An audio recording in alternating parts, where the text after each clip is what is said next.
On November 22, 1963, the 35th President of the United States, John F. Kennedy, was assassinated in Dallas, Texas. This, of course, shocked the U.S. Friends and family who were close to Kennedy were devastated by his passing. But perhaps few outside of the family were quite as devastated as the pop singer Frank Sinatra. You're watching Century Icons, and today we're discussing the infamous relationship between John F. Kennedy and Frank Sinatra.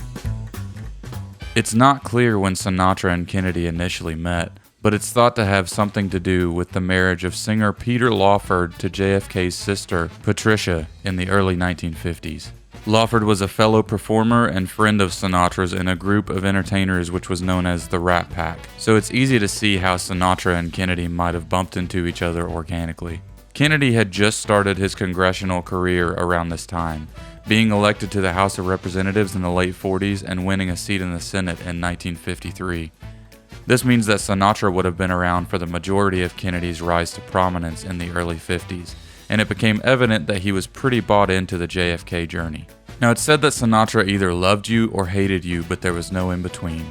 He had a fiery temper, which he often blamed on his Sicilian roots.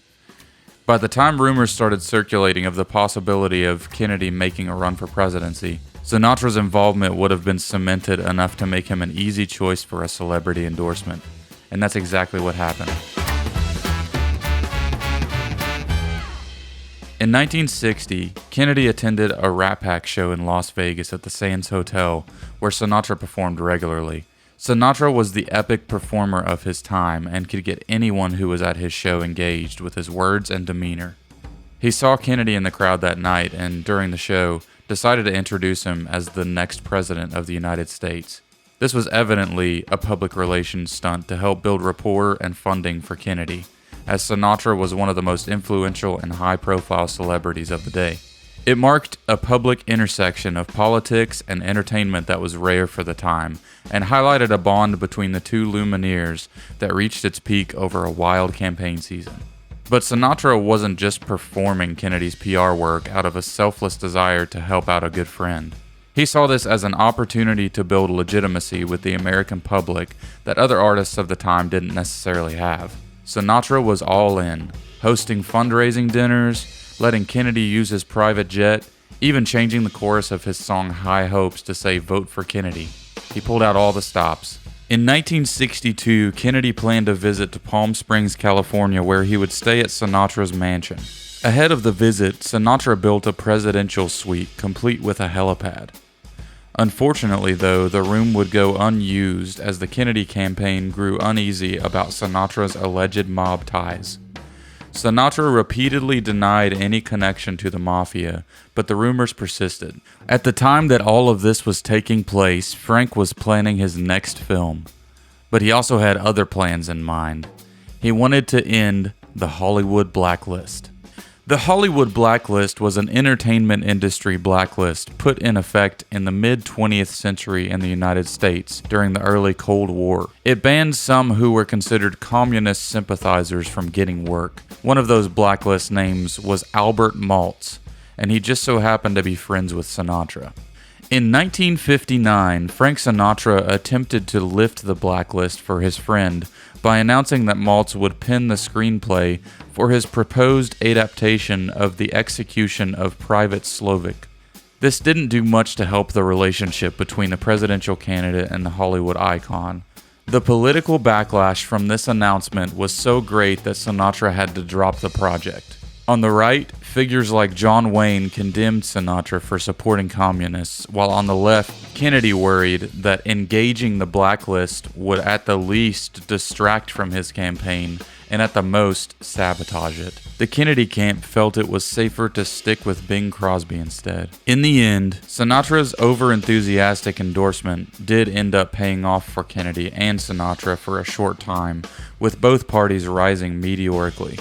As we all know, Kennedy went on to win the election, but this powerful friendship was bound to crash, and it did just that after the election. Post-election, Kennedy made it very apparent that he wanted to distance himself and his administration from Sinatra.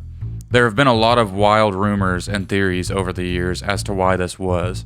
Sinatra had heavy ties to the mafia and would often flaunt his relationships with notorious crime bosses. This definitely didn't bode well with the reputation Kennedy was trying to uphold. It's also said that Sinatra might have been having an affair with one of Kennedy's sisters, which is likely as Frank was notorious for such activities. Finally, it was reported that the First Lady, Jackie, hated Sinatra and didn't want him anywhere near them because of his debaucherous and volatile behavior. You can see how the cards weren't exactly stacked in favor of the two having a long-term friendship. Things came to a head when FBI Chief J. Edgar Hoover approached the administration with potentially damaging information in March 1962, though the stories differ as to what he revealed.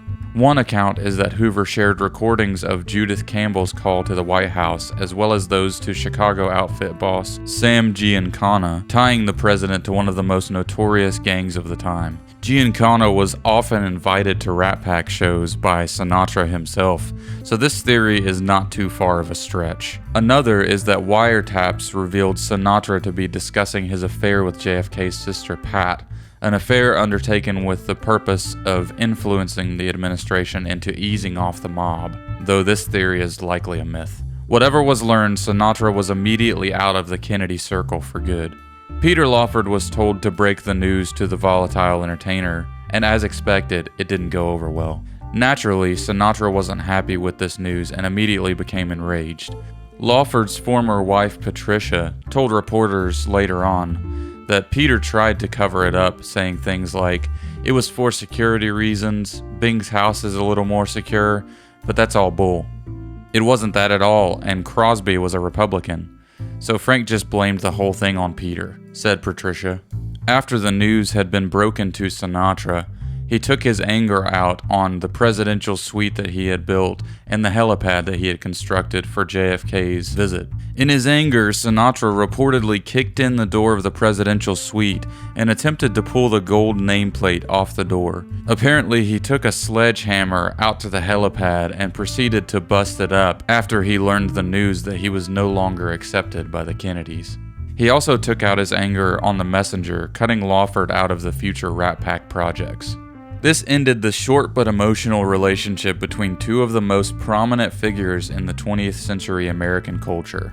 Frank evidently never fully got over his short-lived relationship with the president, and when JFK was assassinated in November 1963, according to Sinatra's daughter Nancy, her dad stayed in his room and cried for days. In the 1968 presidential election, Sinatra supported Richard Nixon, a Republican. His change of party support was most likely fueled by the treatment that he received from the Kennedys. Sinatra eventually reconnected with Jackie for dinner, though it's unclear for what reason. So many details of the story are still unknown because of how much of the conversation happened behind closed doors. The one thing that is clear, explosive relationships like this one are rare, and even rarer are the ones that end on a good note. Thank you for watching this episode of Century Icons Famous Friends. If you made it this far and enjoyed it, please like the video and subscribe to the channel.